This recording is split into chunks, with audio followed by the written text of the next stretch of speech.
Hello, everyone. Welcome to our World Water Week session titled Moving the Waste and Saving the Water.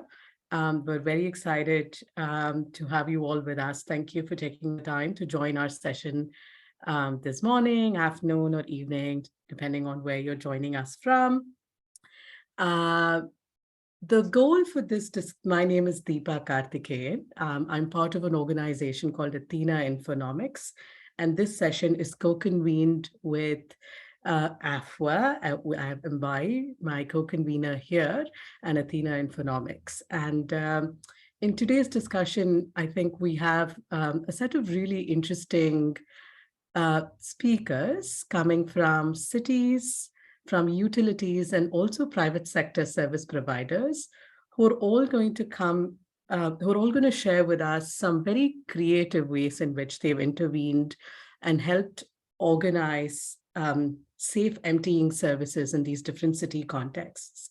So we've seen that there are a range of very creative ways in which one can advance safe service goals, beyond just making direct upfront CapEx investments or infrastructure investments. And these include providing group discounts, as seen in the context of Pit Vidura, which Nick, who is here with us, will be talking about, or being very creative about targeted consumption subsidies, as we've seen in the context of Kampala or in the context of Lusaka, or combining subsidies with some sort of a matchmaking platform or a call center that allows us to match demand and supply.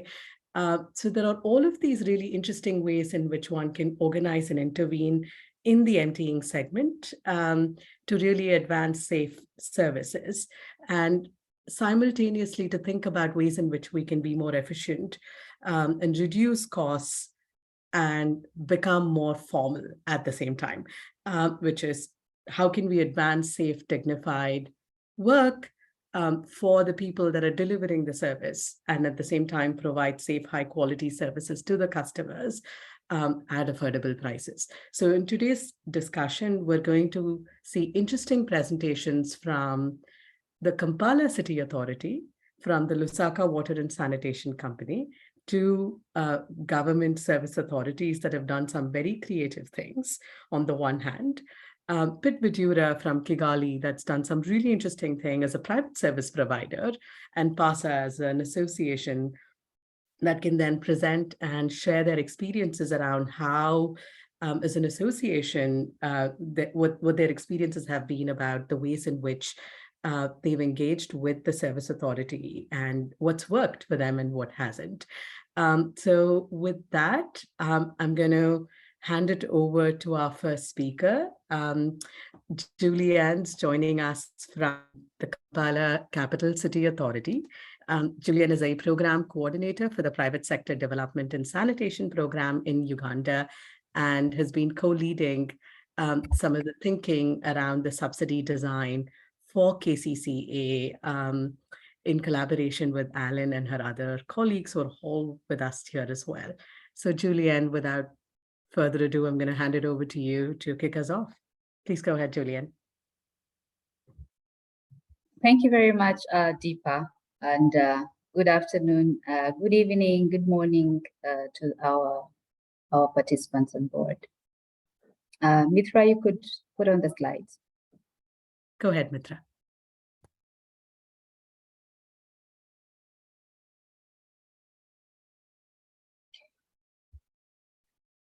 Yes, I think I've been introduced. I'm Julianne Sime. I work with Kampala Capital City Authority as a program coordinator for private sector development and sanitation marketing. Yes, we go to the next slide.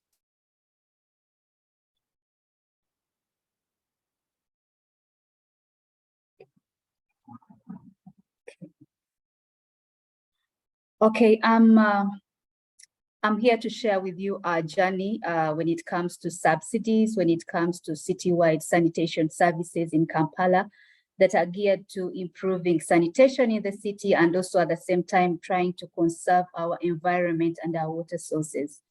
And I'll just take you through some bits about what Kampala looks like, what it's all about, our sanitation status, what we've so far done when it comes to sanitation interventions in the city, and also our different opportunities and challenges that we have foreseen. Yes, next slide, please.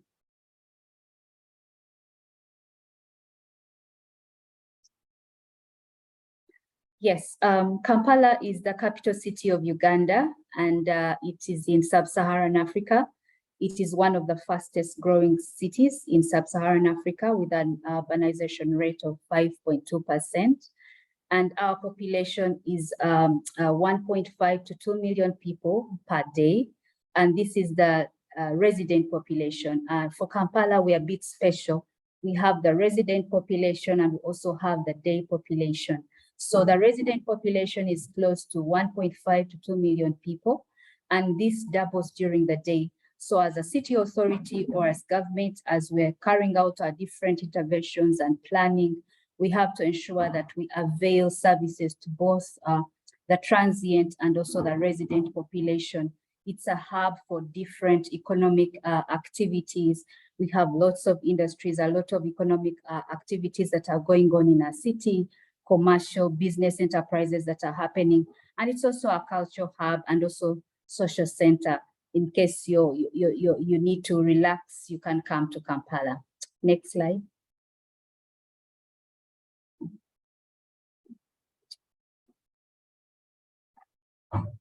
Yes, that's a slide that is talking about our sanitation status as a city.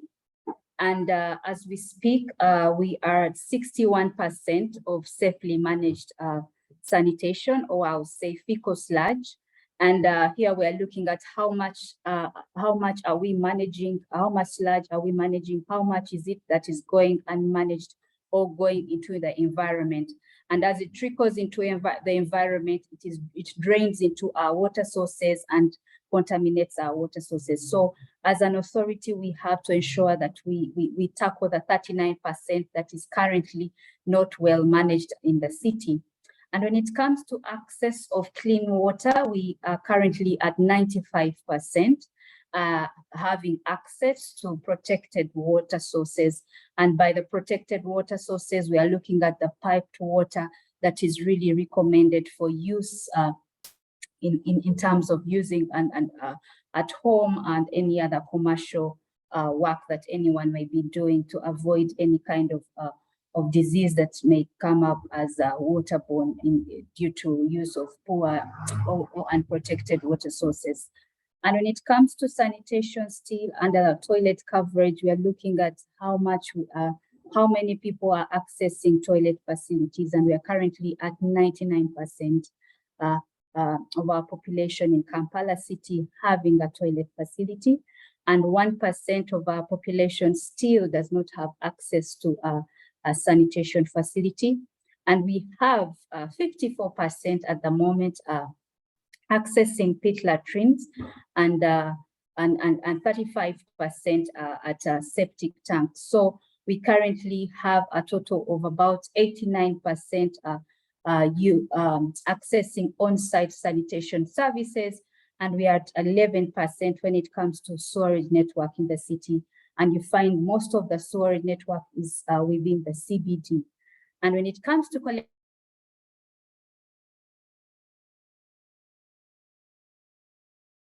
of waste in our city, because 71%. Next slide.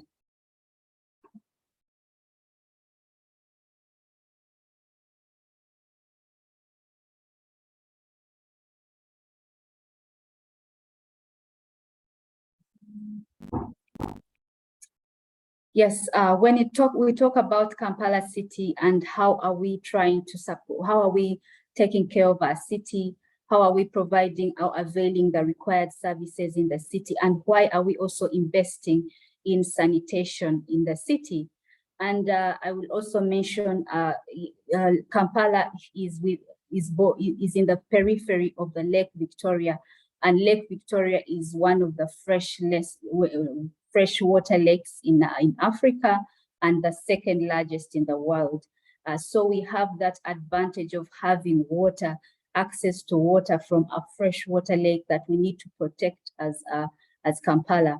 So we have a lot of untreated waste, that the 36% that drains into the Lake Victoria. And of late, we have seen that our lake is deteriorating by the day, and we are having our utility company starting to cry out on the high water treatment charges or the high costs of treating the water that will eventually affect our people down. So we have to find a way of ensuring that we do not deteriorate or we do not contaminate our water sources by bringing on different interventions to see that waste is taken in the right areas, or to see that our water sources, mainly Lake Victoria, that where we access most of our potable water, is protected and safeguarded.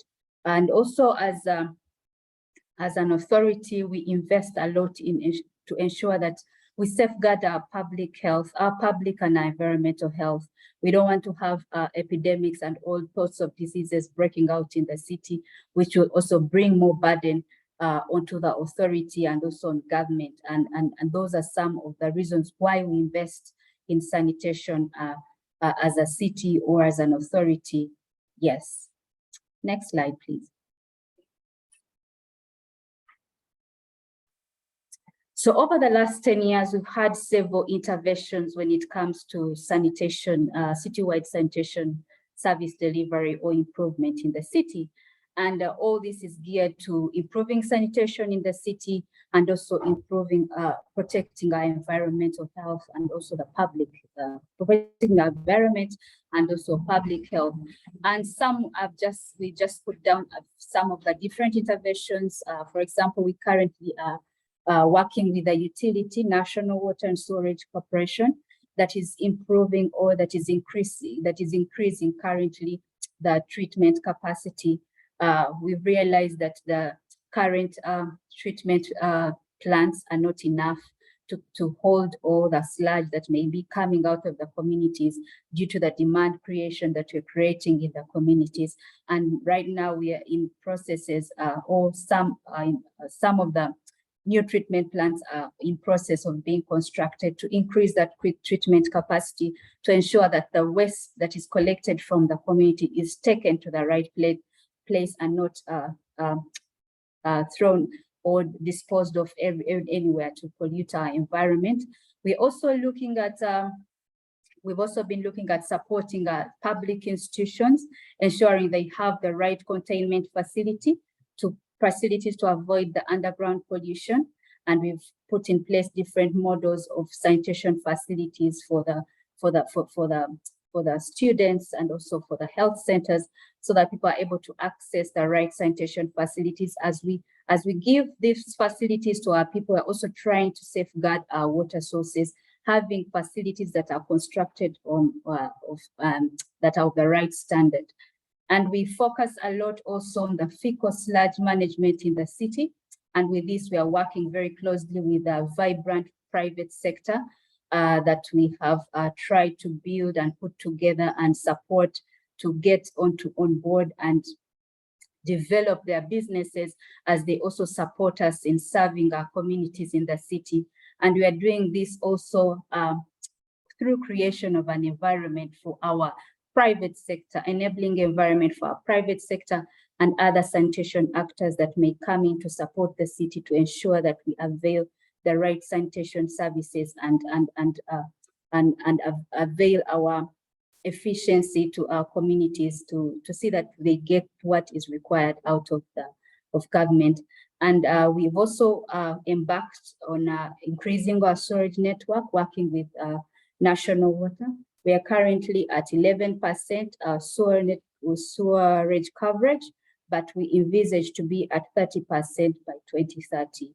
And that's one of the things that we are currently working on with the utility.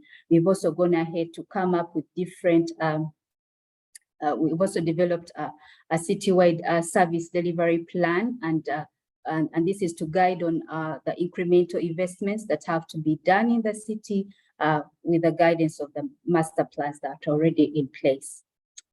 Next slide, please. Yes, So this is a slide showing us that we have achieved a lot through our efforts to manage fecal sludge in the city. And we've seen an increase in the fecal sludge that is taken out of our communities into the treatment plants, or that is safely managed. And as of 2020, we are at 71%.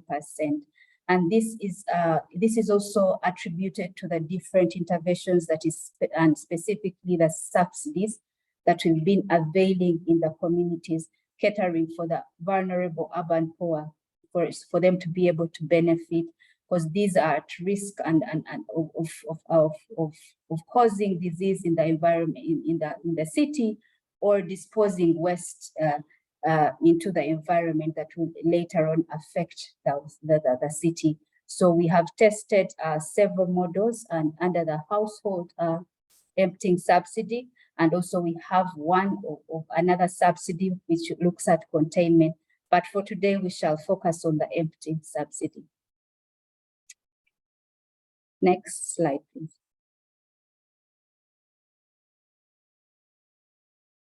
So our toilet emptying subsidy is mainly focusing on has been focusing mainly on the informal settlements, giving services to the vulnerable urban poor.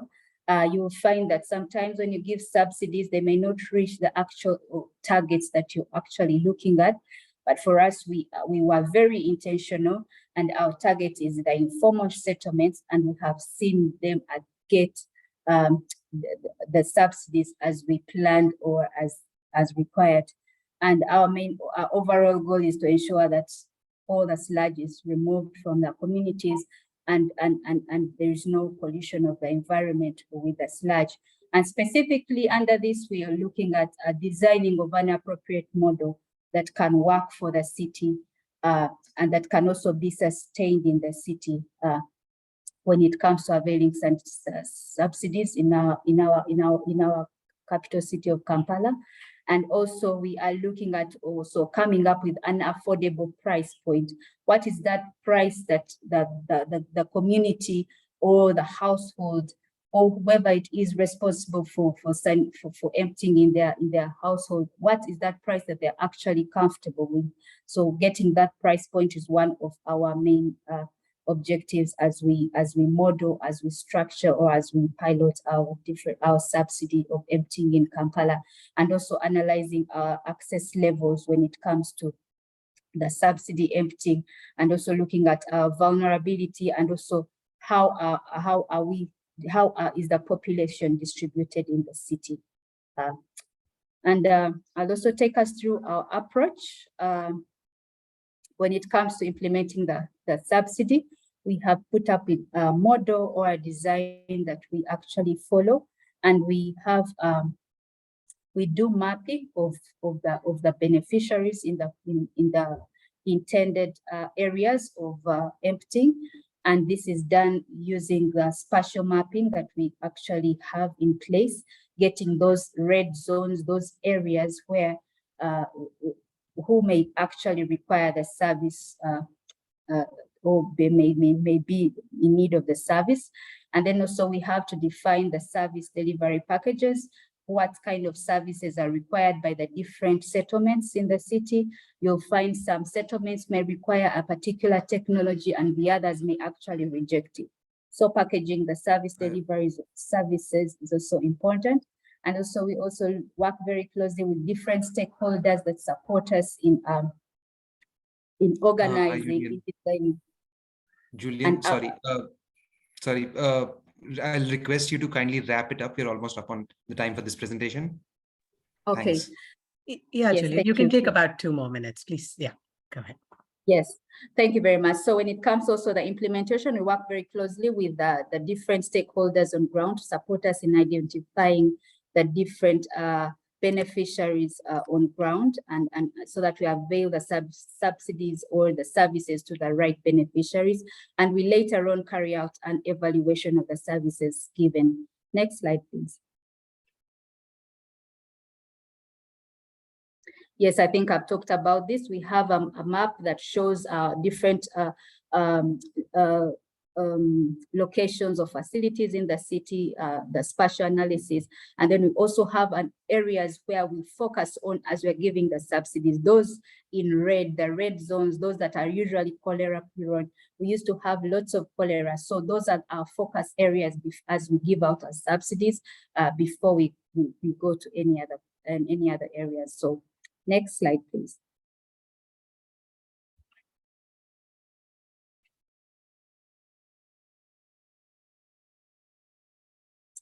Yes, when it comes to the results, yes, the services we've been giving to our communities are mainly the toilet emptying. And here we are looking at both the cesspool and the Gaupa technologies that we recognize in the city. And we have been targeting the vulnerable households and in our communities.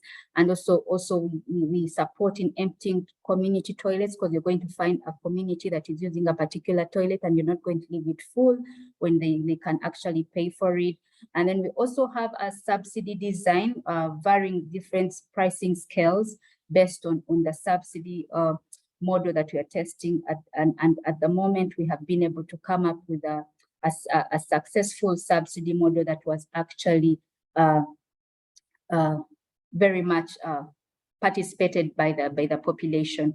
And we go ahead to work very much with the digital applications. Currently, we have an automated system that supports us or helps us in implementing actually this subsidy, and that's the Wayonje application. You could Google it up and get more detail on that. And we work very closely with the private sector, like I mentioned earlier, and these are very critical in our services that we avail for sustainability. And as we speak today, we've been able to avail about over 5,000. We've been able to support 5,000 households, over 5,000 households with our subsidy emptying, and we've met a target of 92%. And here we're looking at the informal settlements. And we've also seen that the women are also actually benefiting at around 52%. And this is also based on a criteria that we actually follow as we identify the required beneficiaries. Next slide, please. So when it comes to the challenges and opportunities, of course, we have several challenges, and one of them is the high cost in administering the subsidy, and this has been mainly the administrative costs, and we are looking at how we can avert all this and see and reduce on these costs. And also payment delays. We are government institutions. There's a lot of bureaucratic tendencies that delays payments for our private sector, that also hinders their delivery at times. And then we also have some structural concerns when it comes to the unlined pit latrines that usually collapse as they're being emptied. And when it comes to the opportunities, we're seeing lots of opportunities when it comes to emptying.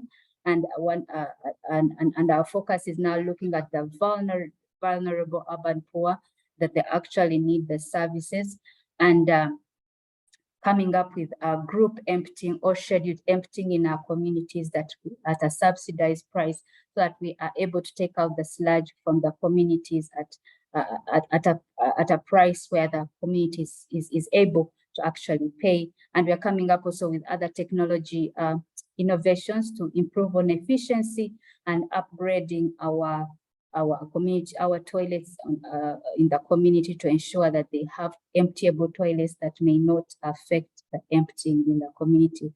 And of course, the increased participation of the private sector. So all this is geared to ensuring that we take the waste out of our communities, and it's not a risk to environment that may later on pollute our water sources, our Lake Victoria. Thank you very much. Thank you so much, Julian. I think that there are also some really great questions coming in. We're going to take all of them and in the Q&A, and we have a bit of a head start today. So hopefully we'll get to all the questions. Meanwhile, Julian and Alan, feel free to also respond to that in chat. Feel free to respond here as well in writing. Now over to sort of Lusaka Water, which is also tried subsidies, but has used a very different structure. We have Pride Kwembe, who's the head of the fecal sludge management unit at Lusaka Water Supply and Sanitation Company.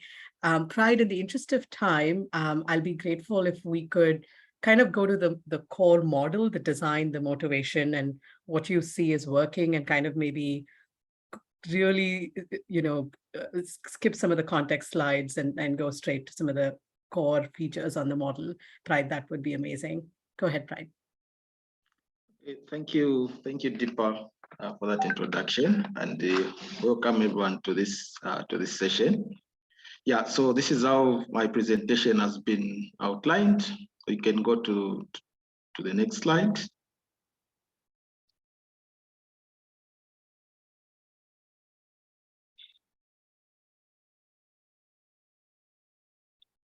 Yeah, I'll just quickly run through the city profile. Yeah, so yeah, Lusaka is an old city. Yeah, it's about 108 years old with a population of about 3.2 million people, and of which 70% of these people resides in low-income areas.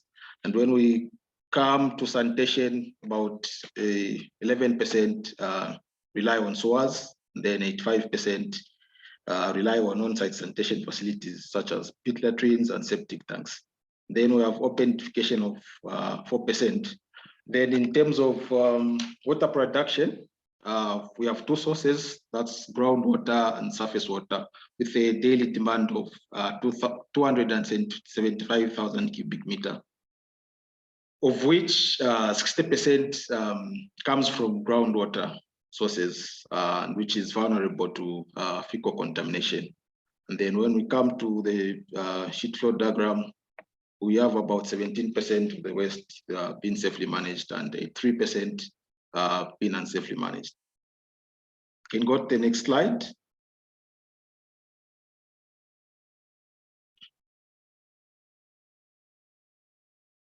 Yeah, so what characterized the sanitation services before we embarked on the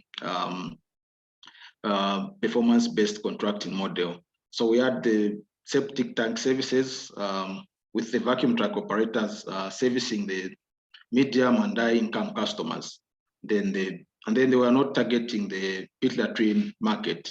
And then on the pre-tempting services, it was characterized by low affordability and also inadequate formalized pit emptying service providers, and also inadequate capacity of the service providers who are providing pit emptying services. And as I alluded earlier on, yeah, there was no private sector participation in the pit emptying market. Go to the next slide. Yeah, so we embarked on a citywide approach using performance-based contract. Yeah, so the focus was to make the services, the pit emptying services, affordable, and also to trigger demand for pit emptying services. We also wanted to develop the market, and we also wanted to incentivize the private operators to also be targeting the pit emptying market, and we also wanted to enhance the capacity of the service providers to also be providing safe pit emptying services. So how did we go about this? So we had to zone the low-income areas in 3 zones, as shown by the map there. And then we had to tender out for performance-based contract for pit emptying services. So each zone would get 4 service providers. So with the 2 technology contracts and 2 labor-intensive contracts. You can go to the next slide. Yes. So this is how it is working. So we contracted 4 service providers in each zone. So these are providing the services on a competitive basis.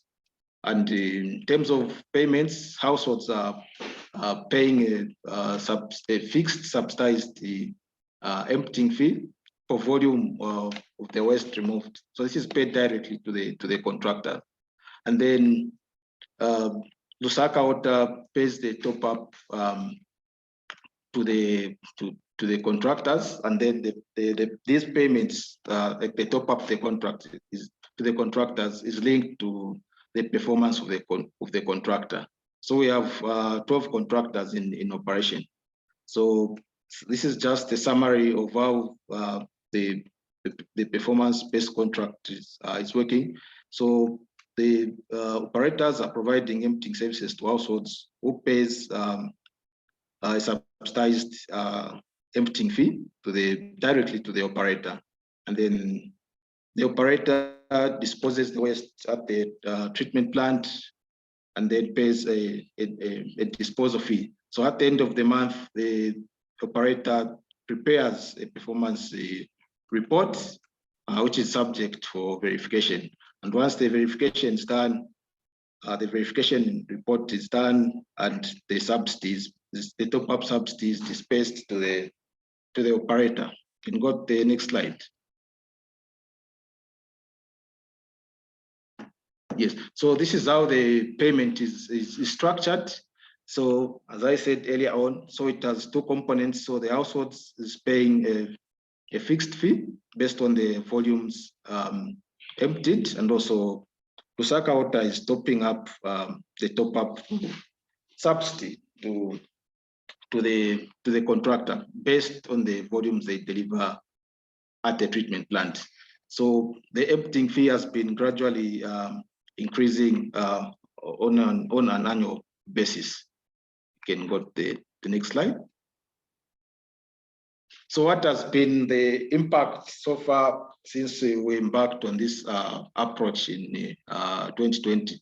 So we've managed to service over 14,200 toilets, and this has benefited over 200,000 people. And we have managed to empty and treat about 41,000 cubic meters of sludge. And yeah, there's active private sector participation in the pit emptying market now. And the service providers have been capacitated with equipment. So that's the truck which was provided to the service providers on lease to own contract, so that their efficiencies are increased. And the households now are able now to call Lusaka Water requesting for the pit emptying services. So the figure down there just shows the performance of the service providers, because we monitor the performance of the service providers on a monthly basis. So as you can see, yeah, they are high performers, and also those who are not doing really good. So we do have service providers coordination meeting on a monthly basis, where those who are performing well share their practices to others who are not performing well, so that they also start meeting the target. So these meetings fosters cross-learning among the emptiers. Go to the next slide. Yes, thank you. Thank you so much, Fried. That was fantastic, also on time, and so fascinating. And I'm sure there are lots of questions that a lot of people have. So guys, feel free to keep the questions coming in. We're going to take as many of them as possible during the Q&A, and also try and keep the written responses going. Thank you so much, Fried. That's exciting. The next presenter that we have today is from Pitvidura, which is a private sector service provider working in the context of Kigali in Rwanda. We have with us Nicholas Correa, who's the managing director of Pitvidura, which is a social enterprise that addresses sanitation crises, and they believe in doing so by democratizing data and service delivery. Pitvidura has attempted something quite different from the other two models, and similar in terms of trying to attempt aggregating demand, but through group discounts. So I'm going to hand it over to Nick to walk us through and tell us a little more about the motivation for their work in Kigali and what they've learned from that experience. Go ahead, Nick, over to you. Thank you, Depa, and hello everyone. My name is Nicholas Kuria. I'm the managing director, Pit Vidura. We are a sanitation company here in Kigali. I'm going to talk as a service provider's perspective. We offer safe, affordable, and hygienic waste removal services. A little bit history of Kigali is that there's no sewer system in Kigali, so people usually rely on on-site sanitation services. So those people on a high income, they are going to construct septic tanks.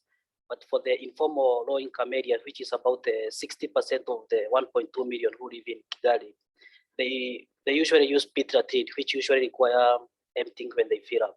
So people or households are being used to using manual emptiers, who usually, once they empty without the proper tools or proper tools and PPEs, that waste usually end up in the environment. So Pit Vidura came in, we recruited some of those manual emptiers, we trained them, and we hired them. They are part of our team, which usually offers safe, affordable, and hygienic waste removal services in Kigali. Next slide. So as a service provider perspective, we have challenges, and we have a way that usually address those challenges. One of those challenges, I think, is I believe most of the people in this business will know pit latrine emptying is labor intensive. It usually takes a lot of time, about 3 to 4 hours to empty only one pit latrine. And also, there's the issue of inflation. I think this has affected everyone, mostly in this logistic business. The cost of fuel, labor, the materials for emptying. And when we sum up everything, we are left in a position where we don't know whether we are going to increase the prices or our prices to be able to recover some of these costs for these low income areas, because we know once we do that, they might be able to go back to using those informal manual emptiers. So we have our way, which I'm going to talk about, our approach to be able to solve some of these challenges. One of these is using our call center and our CRM to create a geographical cluster. I'm going to talk a little bit about that. And also optimizing our processes through smart scheduling of empties. And also targeting different market segments. So we, start of year 2020, we started targeting the high income corporate client, and also for the low income. So high income to increase the revenue we generate and be able to subsidize some of that cost. I'm going to talk about that later. So next slide, please. So geographical cluster. So we operate a call center and a CRM system, Salesforce, where all our calls, all our leads, they usually go through that call center, and they are put in our CRM system. So where the customer is located, or they want to empty, and there's a customer acquisition process where once the leads get into our system, we go through pit evaluation. This is assessment of where they want to empty, from being scheduled for empty until being emptied. So our trick here is we usually create a delay. If a customer calls from area A and they need one empties, we do the pit evaluation and we put those data. So we inform them even during the pit evaluation that you are going to do the empty between 1 to 7 days. Mostly it doesn't lead to 7 days, but we usually create this delay. With this delay, the delay that we are creating, we go back to our system. How many people have called us in this section A that customer called in? So we contact them either through SMS or through calling, and we inform them. You see, there are some people interested in emptying pit latrine in your area, and as we had informed you that there is a discount if you empty in a group rather than emptying alone. So we create a cluster, and then once the cluster is created, we dispatch the truck. Of course, the new customer which usually call in, it usually is a little bit difficult, but we educate them in our call center, inform them, do not call us when the pit latrine is overflowing. Even during the meeting that usually, the community meeting that you usually attend, usually educated, do not call when the pit latrine is overflowing.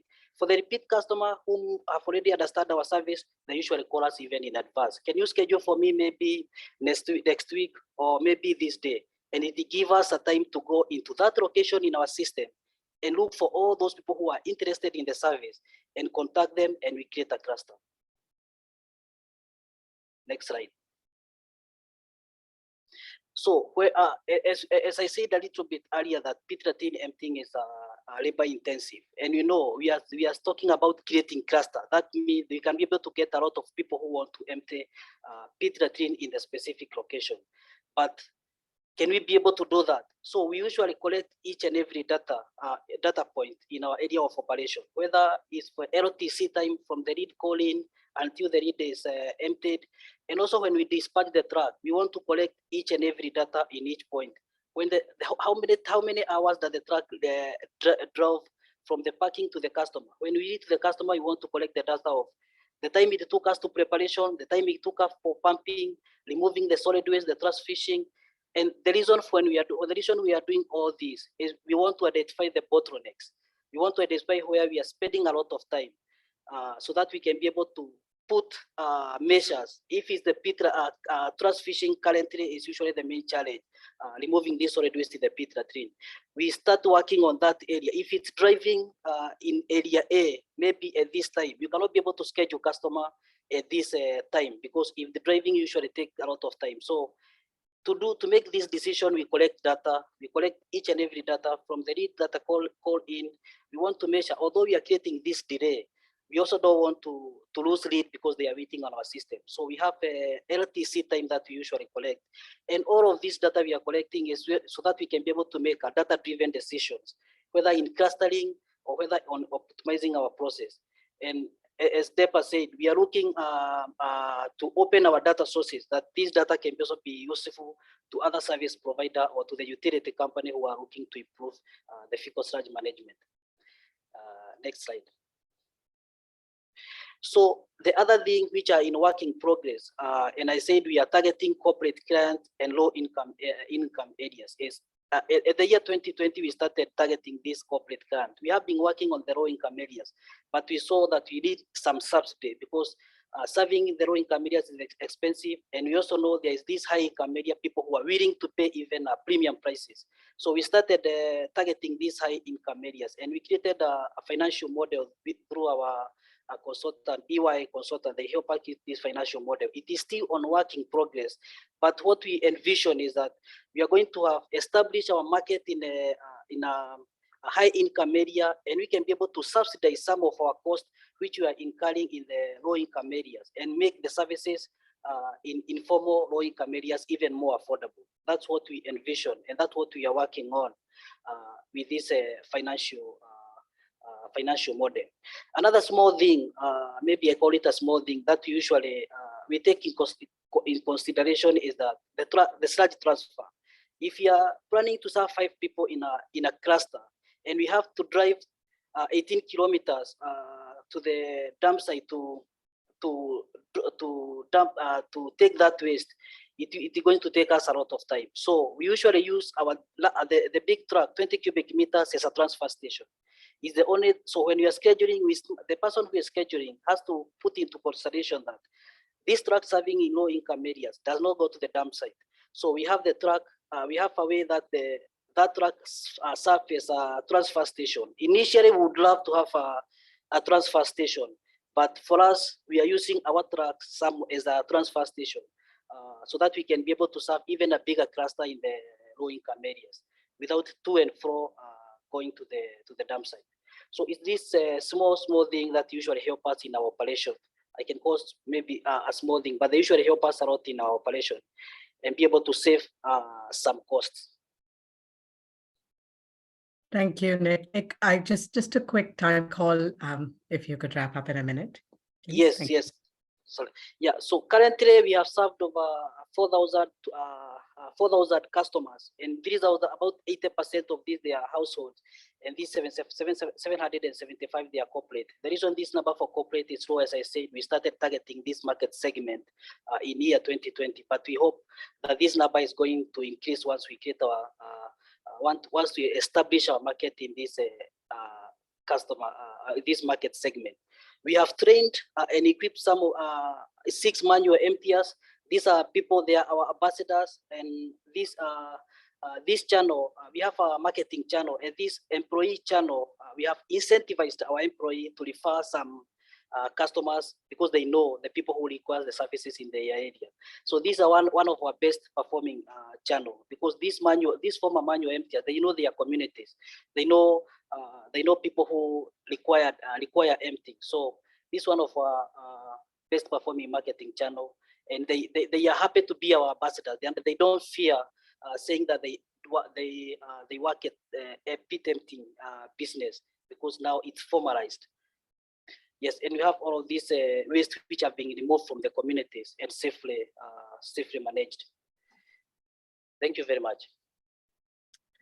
Thank you, Nick. Amazing presentation. Thank you so much for that. I'm going to, in the interest of time, move on. I'm sure there are, again, lots of questions, and we'll get to them just after this last presentation. We have with us the Pan-African representatives from the Pan-African Association of Actors for Non-Sewage Sanitation, PASA. We have with us today Baka Bulindi Shaka, who is the Secretary General, and Eva Muhia, who serves as their Vice President, who will present their experiences in terms of what it's been like engaging with service authorities formally and working with them to make sure that finally we arrive at a model that is a win-win and aligns interests of private sector service providers with governments. Shaka and Eva, over to you. Please go ahead. Hello, everyone. I'm happy that my Vice President is also on this platform, Madam Eva Muhia. We have the association called Pan-African Sanitation Actors on non-shore. After proving that sanitation actors are doing a lot more to cover the percentage which is not covered by the SWAD network in different countries, so we decided to start that association, and it's a young association. It's a young association started in 2018. So Pan-African Sanitation Actors is a continental collective of regional and national umbrella organizations of private sector sanitation actors involved in fecal sludge management value chain. Actually, we don't focus on pit emptiers alone, but we focus on entire service chain from containment, collection, transportation, and treatment, and resource recovery from fecal sludge. Our primary objective is to facilitate conversations, research, advocacy, partnerships, and interventions surrounding the private sector's role in sustainable fecal sludge management all over Africa. Next slide.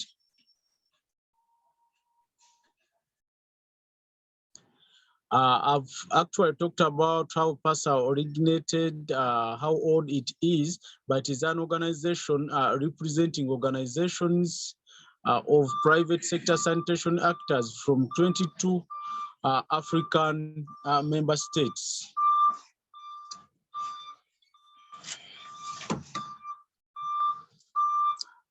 Our vision is utilize strategy, technology, consensus, partnerships, advocacy, and good governance to enhance the private sector's contribution towards universal access to sustainable sanitation in Africa.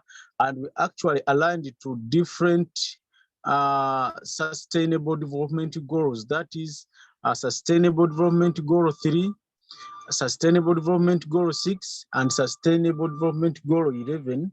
And we are majorly focusing on Agenda 2063, such that Africa is, everyone in Africa have access to safely managed sanitation towards that agenda. Next slide.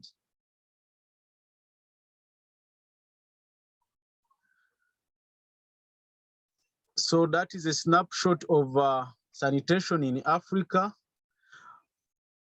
whereby 609 million people, that is almost 42% of the population in Africa, live in urban areas. And 60% of households in urban areas in sub-Saharan Africa use sanitation facilities that are not connected to the sewer network. that calls for capital investment on on-site sanitation systems and to put on-site sanitation systems on top of the agenda in as far as access to sanitation is concerned.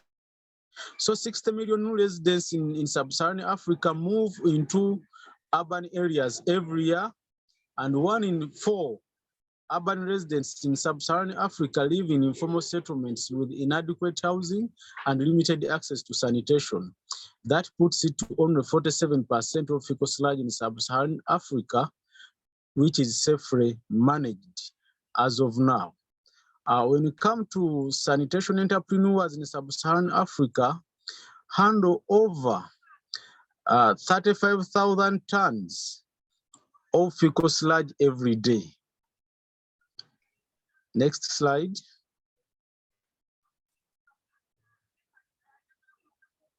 The sanitation value chain. When you come to the users at the containment level, we have household, we have businesses, we have institutions, among others.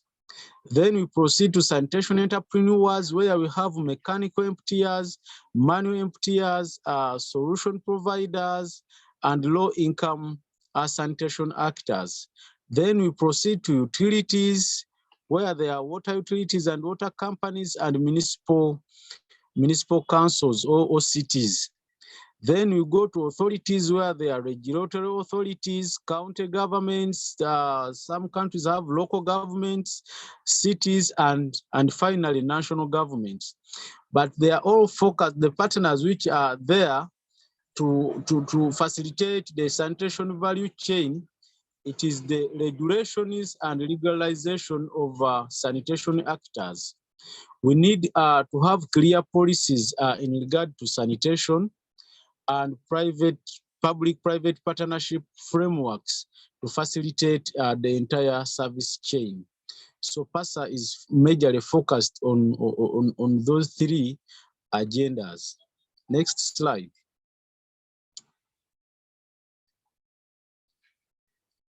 The main challenge so far, which PASA is facing, and how do we include formal and informal private sector sanitation actors in the global WASH vision and narrative.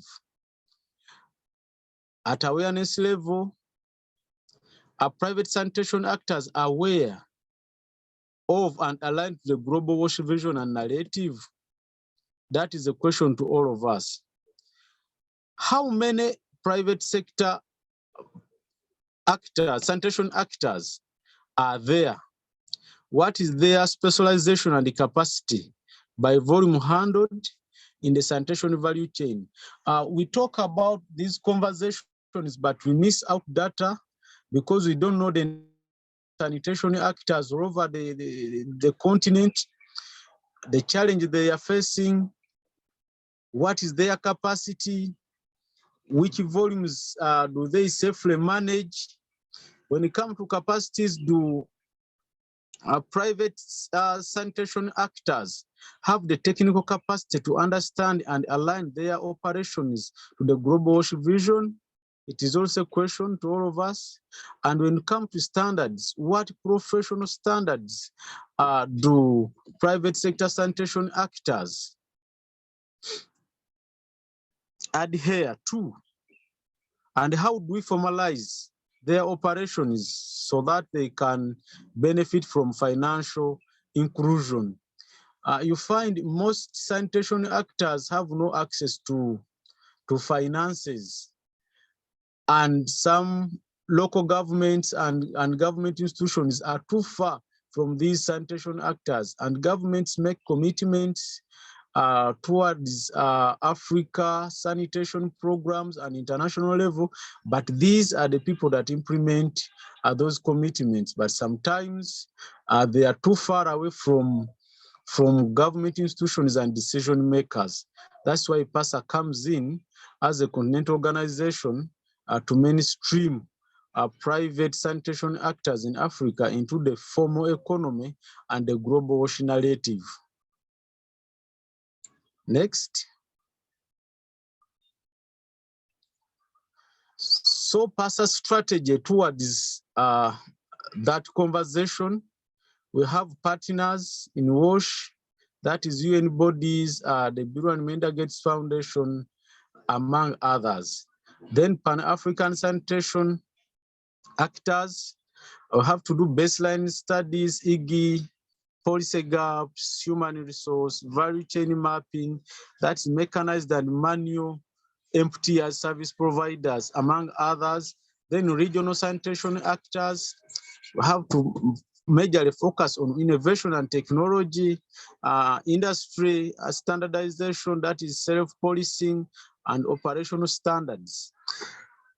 Then national sanitation actors have to create awareness and advocacy, that's capacity building, lobbying with government, and networking and public-private partnership, and have community sanitation enterprises. They have to focus on low-income areas sanitation entities. Next. We come to the way forward.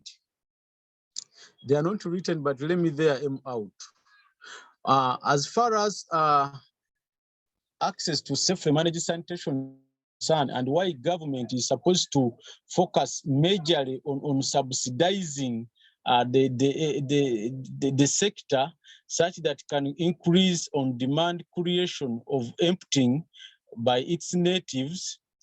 These are some of the issues. One, it helps government in planning, and it increases on sector performance. When government also engage in on-site sanitation systems, it can increase on investment in the sector and enable the majority of African member states to have access to safely managed sanitation, especially in sub-Saharan Africa, where it is worse. Then the clear policies when government has a hand in subsidizing the sector, it will be easy for it to have clear frameworks and policies to regulate the sector, and it will help and enable sanitation actors to perform well when there is support of government through subsidy. Thank you. It's over to you, Madam Deputy President. Madam Eva, I'm here.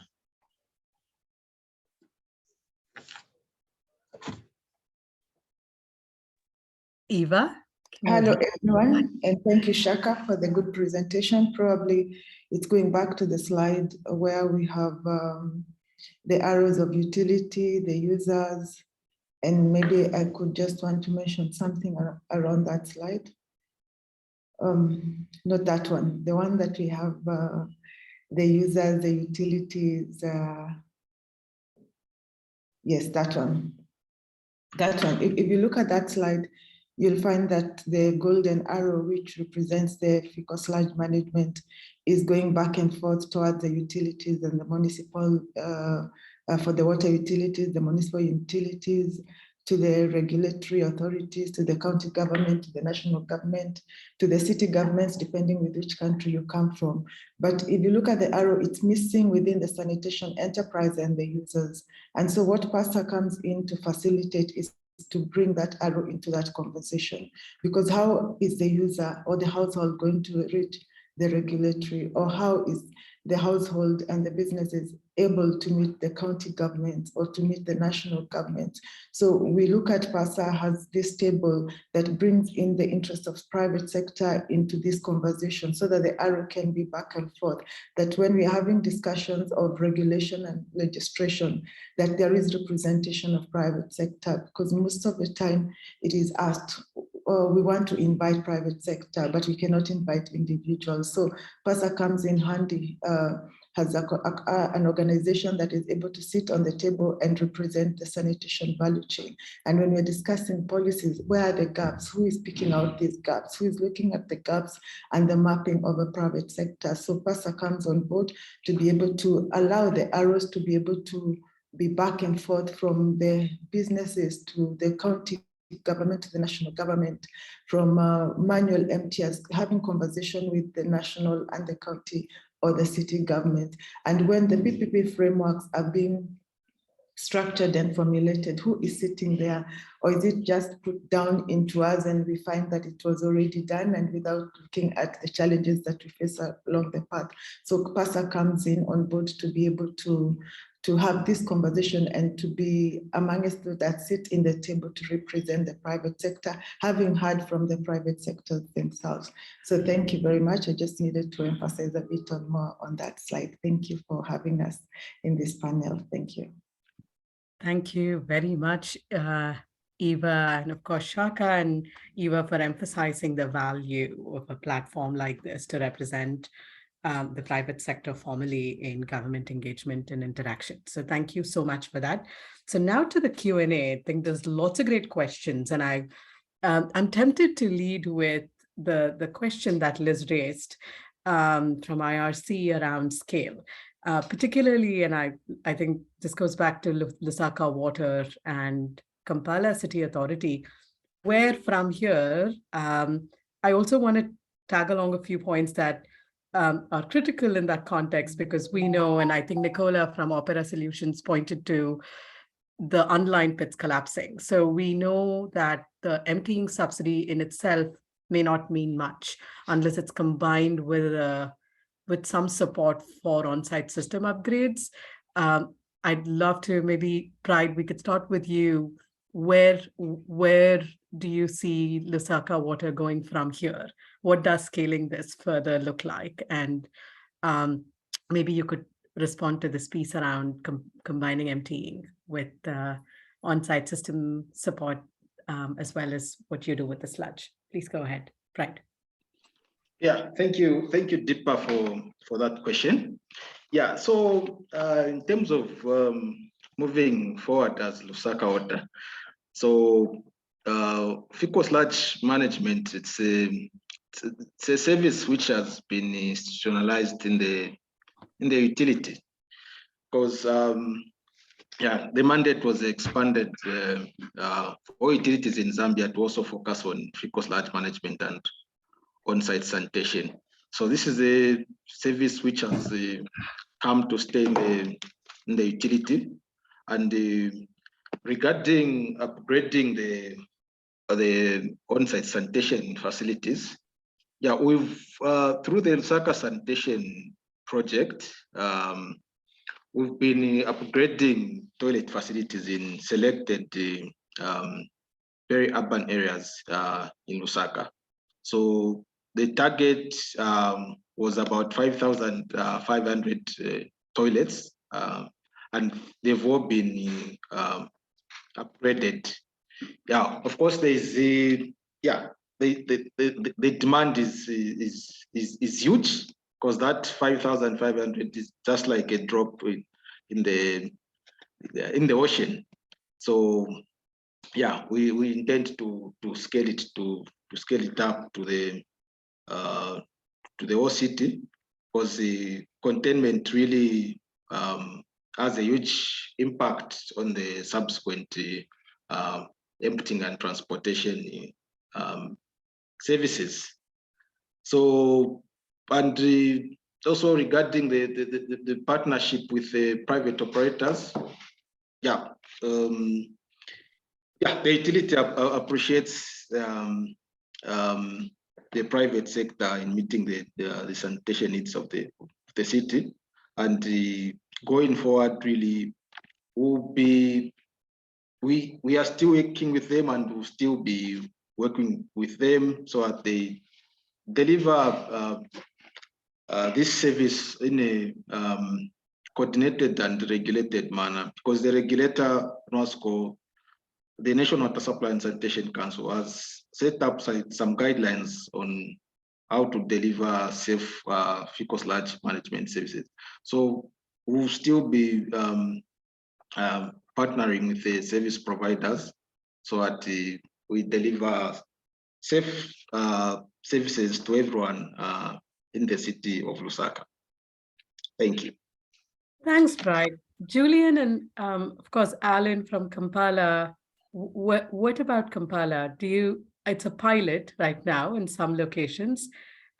Where are you going to go from here? Do you see more formal public sector support for your subsidy pilot? And do you see the scaling in other parts of Uganda?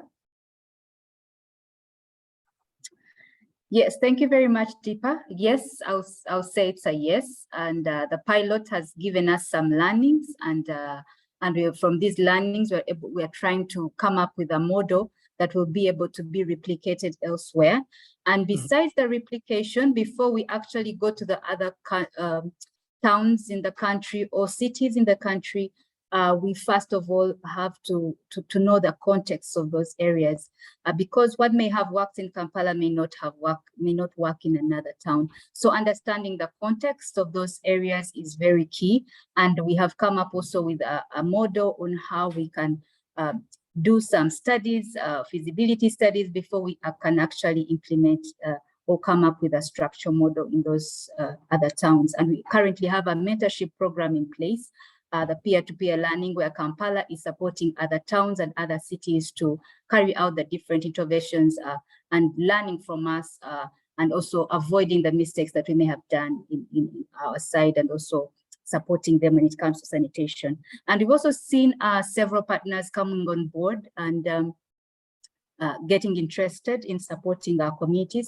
And this is because of the structure we've actually been able to put in place, because there's having a partner and they come in and just get lost and you don't know where exactly the investments need to be done. Yes. And yes, and finally, in terms of scaling up, we are looking at working very, very closely with the private sector for purposes of sustainability and efficiency. Thank you. Thank you, Julian. I think there's a lot of interest in in learning how you're going to do this. And if you're going to take more of the same, if you're going to change a few things, you're going to change a lot. So we're all waiting with bated breath. So we'd love to, we'll find ways to keep this conversation going. Remy had a really great question. I think, Pride, this comes back to you. I wanted to kind of get the scale question out of the way before we talked about some of the nuances around how it's being operationalized now. So Remy's question was, how do you take into account the seasonality of Potemkin into your performance-based contracts? Which is a great question. And perhaps, Pride, as you take that, you can talk a little bit about how your escrow is managed, is set up and managed as well. Those were two questions on your operational model, Pride. Go ahead. Okay, yeah, thank you so much, Deepa. Thank you for that question. Yeah, so I think, yeah, there is, I think from the time we started in 2020, yeah, we've seen variation in terms of performance due to seasonal change. So I think, we've seen that in the rain season, yeah, there's increased demand, and from the numbers we have, actually, we've seen that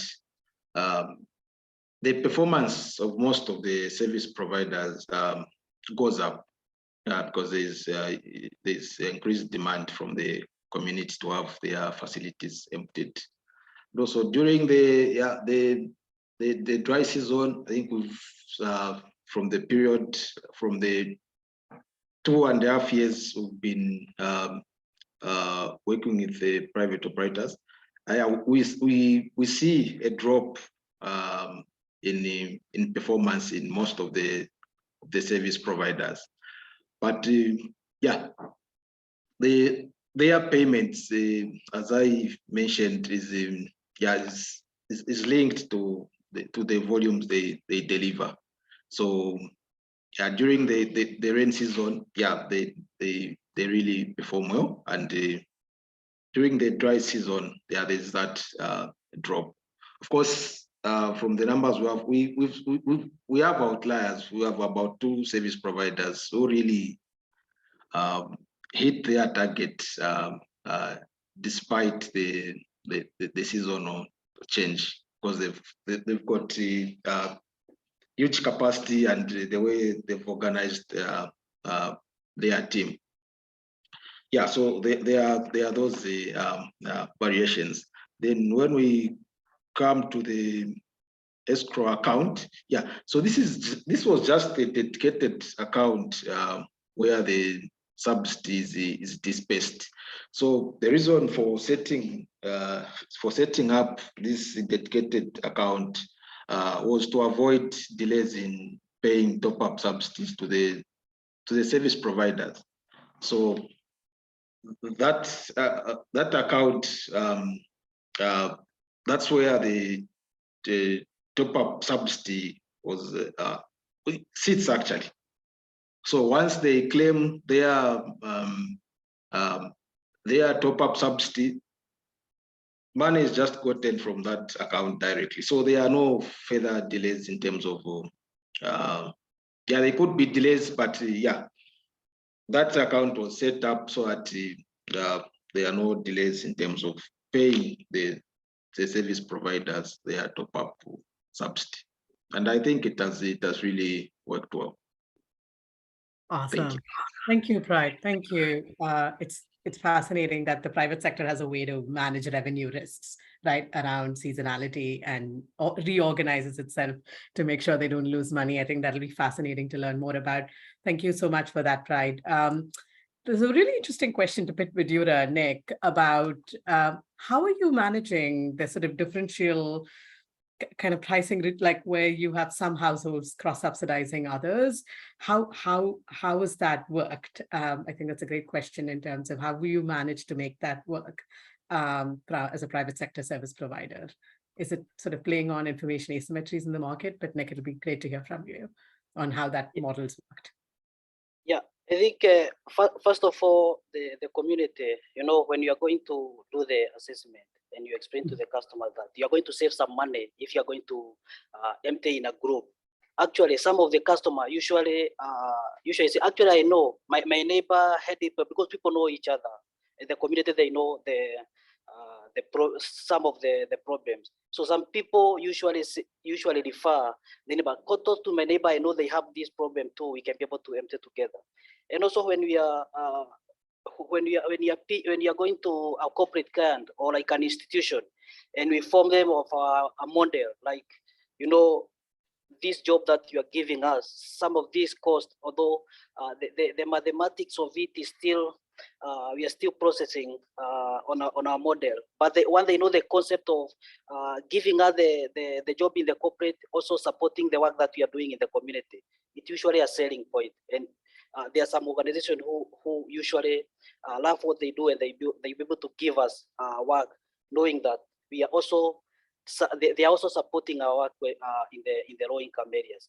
But I think those 2 points, they are selling point. When you are pitching to a low income household who will save some cost, although for us also we are benefiting with the cost of operation when we serve in a group, but they usually accept and they support us in creating those clusters.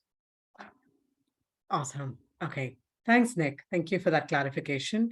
I want to also, a follow-up to PASA, but really in the context of Eva and Shaka, I'd love to learn more, because it's being an association of a network of largely informal service providers cannot be easy.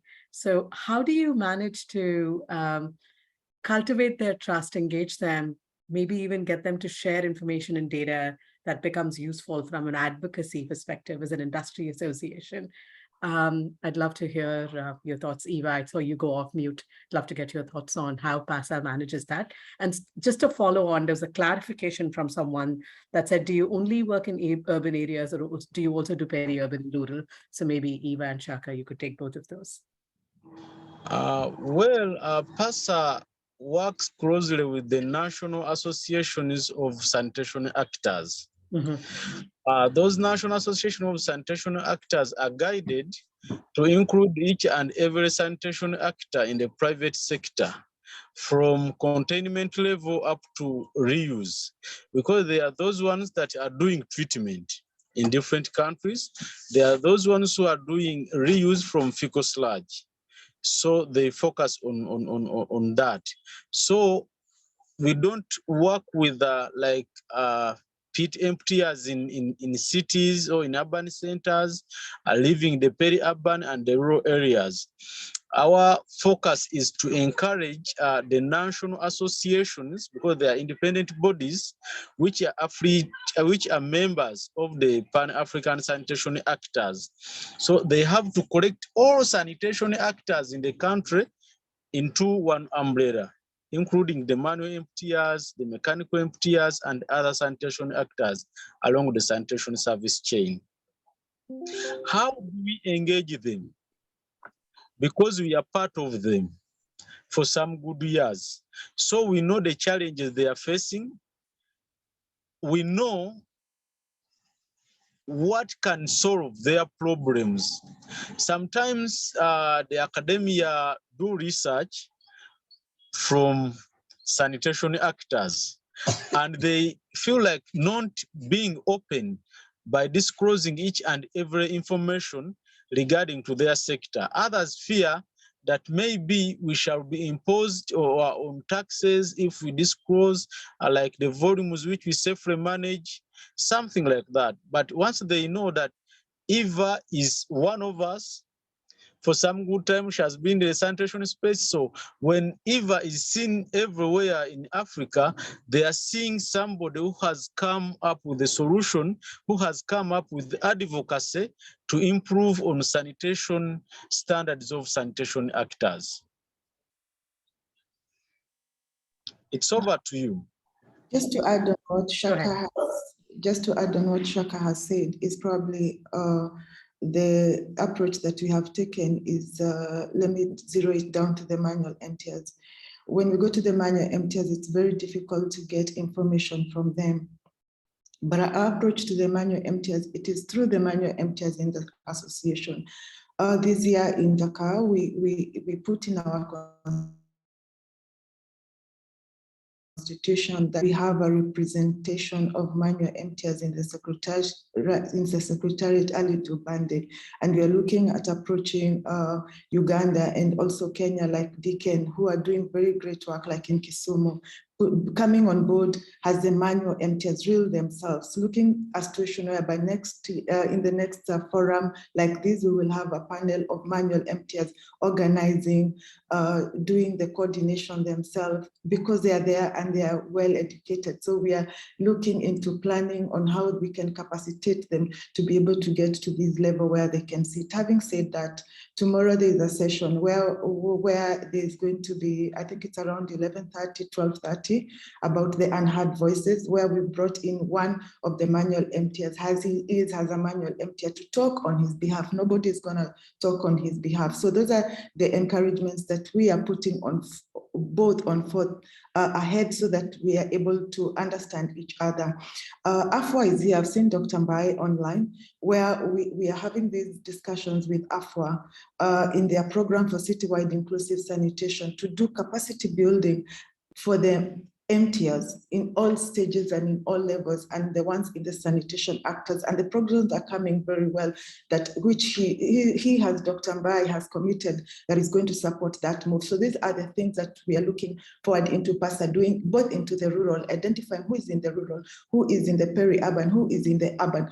How can we do peer exchange programs to learn? And Dr. Mbai also committed with other organizations. We've been having serious organization discussions with the Gates Foundation, at a regional level, at a national level, on how capacity building can be done with the UNICEF, UN Habitat, USAID, and their tangible conversations that are leading into MOUs. So having all these conversations put together in a table, water aid, we have been having very serious conversation, having them being put on a table and bringing everybody on board from the sanitation value chain as an enterprise. We will now be able to know much more of the challenges that are being facing. So we stand in as a voice, but a voice that is ready to step out when the right person comes on board. So we are just like pathing out to see that all the sector enterprises are put on board, and they are not owned by an organization or owned by anybody, but they come out to express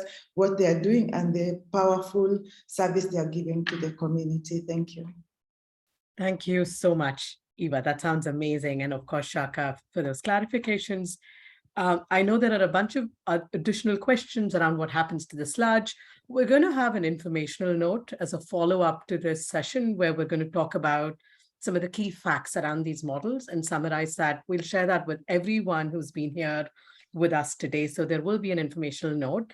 I do want to use the time we have on this call for a very important but critical sort of closing summary from Dr. Mbai from AFWA, who's here with us today, because AFWA, through their CWISE SAO initiative, is going to play, which is sort of mimicking, Dr. Mbai, if that's fair to say, sort of what we've achieved in the context of WOPs or water operator partnerships, particularly with a focus on sanitation, and set up sort of an organized or a platform through which we can take the things that we're learning within the city contexts to other cities or practitioners in the sector that are struggling or grappling with the same questions. Dr. Mbai, who or probably does not need any introduction to this audience, but I'm going to very quickly hand it over to Dr. Mbai, who's a Senior Sanitation Program Coordinator of the SAO CWISE project at the African Water Association. Dr. Mbai, we'd love to hear from you in terms of how AFWA is going to play a formal role to scale up learning and support that, and to also share closing remarks for today's session. Over to you, Dr. Mbai. Thanks a lot, Deepa.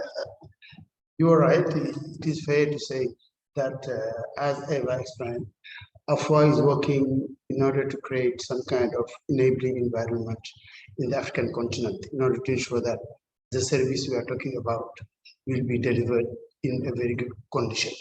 But first, I just want to explain what is AFWA. AFWA is a membership organization regrouping African utilities and municipalities dealing with water and sanitation service delivery. Our main goal is to strengthen the capacity of these service providers through sometimes direct training. We are organizing training at the continental level, or through peer-to-peer partnership, like sanitation operator partnership, like water operator partnership, that allow us to match utilities and municipalities together in order to create some kind of platform of learning, of exchange sharing. And this is funded by mainly the Gay Foundation or the US aid from America. In sanitation, we are mainly working to make equitable, safe, and sustainable access for all using the city-wide inclusive sanitation approach. And our objective is to make this access to sanitation a reality in Africa. And the objective was to design and implement, as you know, you are a bit familiar on the core function of CYs, of responsibility, of accountability, of planning, and management. And to reach this goal, we aim to work on creating an enabling environment in Africa. We talk a lot about subsidies. We talk a lot about involvement of the private sector. All this cannot be achieved if we don't have an enabling environment that allow to create or to make this progress happen. And how we can do that? We develop a strong advocacy activities, working closely with critical organizations like AMCAO. AFWA is working closely with AMCAO in order to gather evidence and in order to use this evidence for an advocacy purpose, working with organizations like SOS. PASA is also a very important partner for us because we realize that in the sanitation chain, the private sector play a critical role. And through PASA, we try to reach the private sector. We work also with IWA, with UNICEF, with UN Habitat, and all the objective, as I explained earlier, is to work on building a permanent platform of dialogue around these issues.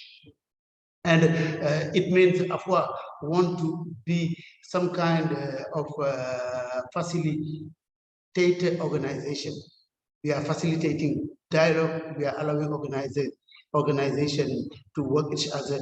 We are aware that we know that if people did not have the right capacity to deliver services, it cannot work. It is why our vision, our aim is also to help them to build their capacity.